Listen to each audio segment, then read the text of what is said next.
Hi, welcome to the show. When thoughts, emotions, and actions are aligned, we are said to be in a state of harmony, in a state of flow, congruence, consistency, integration, and so on. There are numerous ways to describe this aligned state of our thoughts, our emotions, and our actions. In order to thrive in life, one has to be able to manage some kind of alignment of these three components, because without it, it's impossible to do that. And for us to begin to understand how we can move towards this lofty ideal scene, first we need to go back a little and look at what a thought is, what an emotion is, and what an action is, and how the three are intertwined, and how we can regain some control over these three factors in our life.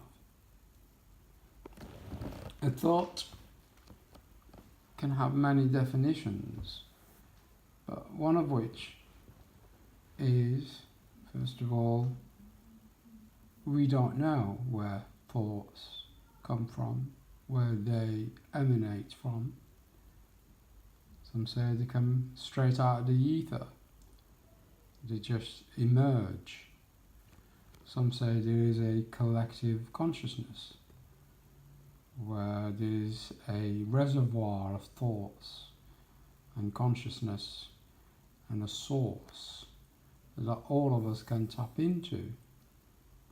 And that explains genius, that explains unexplained knowledge, and it explains the ability of some to go above and beyond what is possible and feasible for human beings and human potential. Suffice to say that science, up till now, sees thoughts as more or less abstract. From a physical viewpoint, we look at our thoughts as emanating from our brain, which is a neurobiological structure that is amenable to the laws of nature as well as the laws of biodynamics.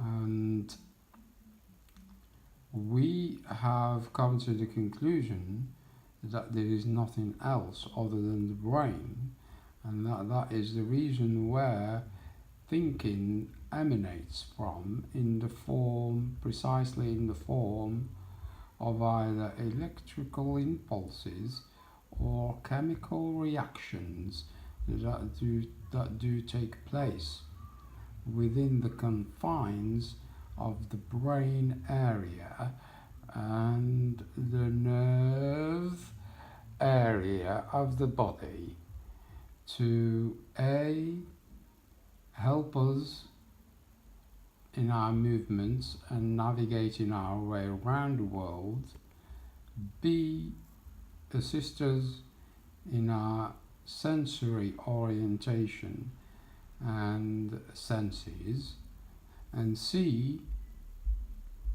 to provide us with meaning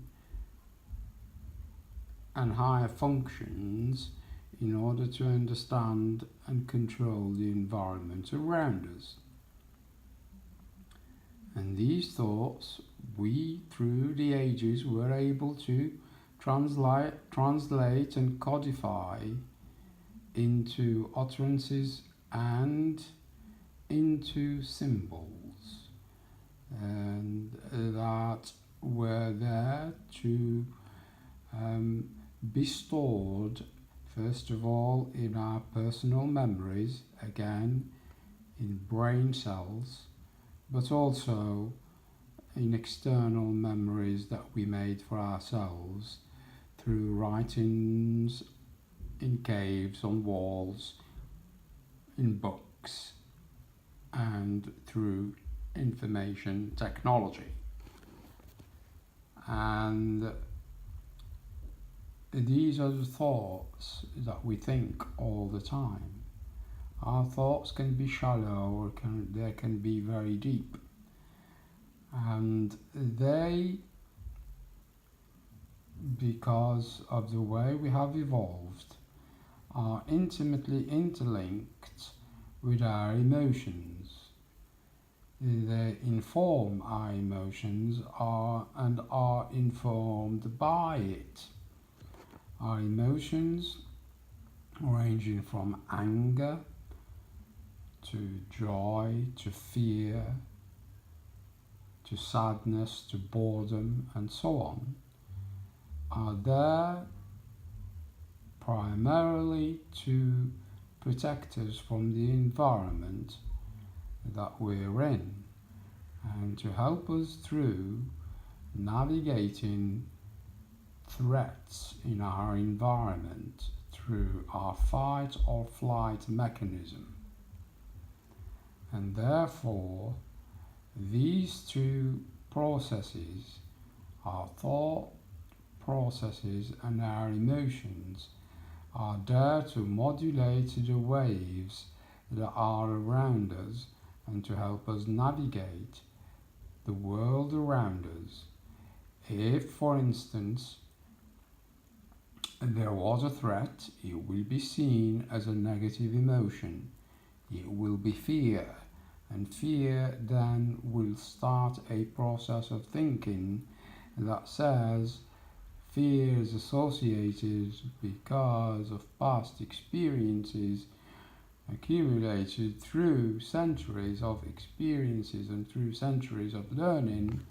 Fear is associated with pain and death, and we want to survive and increase our joy at all costs. So we will avoid that threat and we will avoid that stimulus at all costs, and therefore the modulator here has been and will always be the emotion. And through milliseconds, in terms of reactions, we will spring into action to move ourselves away from the danger. That will increase our pain and our death. And we have always been primed for this. So our actions then are stored in our memory, and through repetition they become our habits and our behavior. Our good behavior is rewarded with increased survival, whereas bad behavior is punished with decreased survival and death.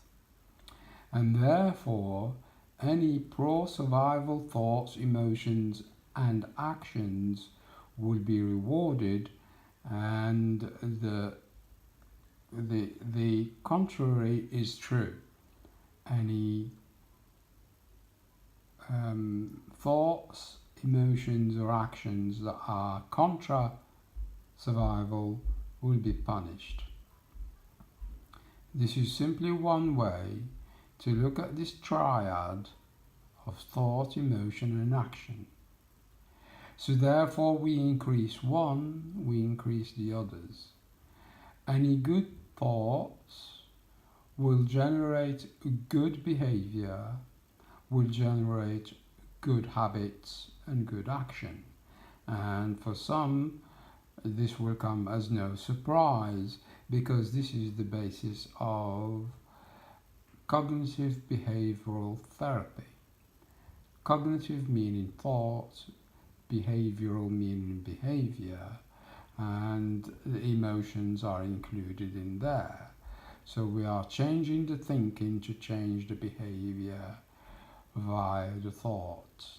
And an example of that will be if I have a flat tire, then the thinking will be, why does this always happen to me? Then I become angry and so on. Now, if I can get hold of that thought and realize that this happens, everyone has a flat tire, not just me, I can let go of that thought as being false, and then the anger will not rise, and I will be able to deal with the situation in a better, more sustained and calmer way. There are other applications for this. When we're able to align our thoughts, our emotions, and our actions, we are said to be in perfect control of ourselves. We are the masters. Things are not done to us. We have our own locus of control.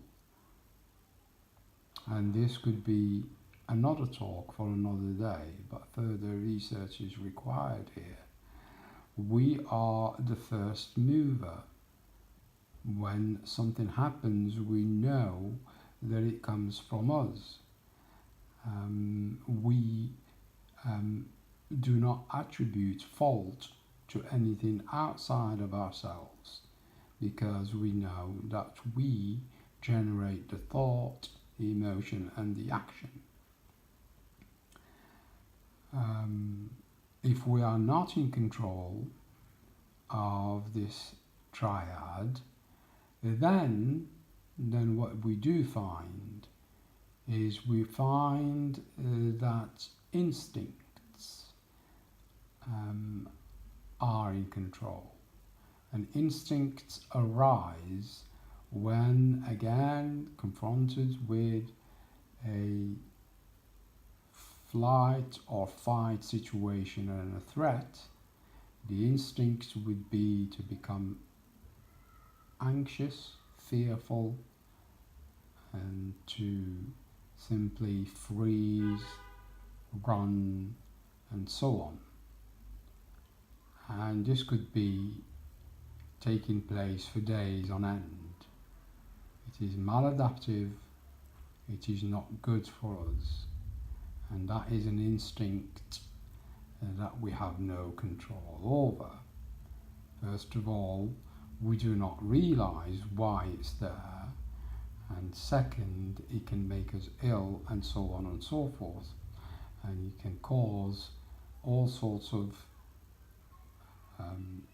difficulties in our personal and social life. So if we go back a step and look at that instinct as arising from a loss of control at the emotional level, then we would go back to the thought process and rectify the thought process and clear the thought process by simply letting go of the false thinking in the first place and bringing harmony back into play.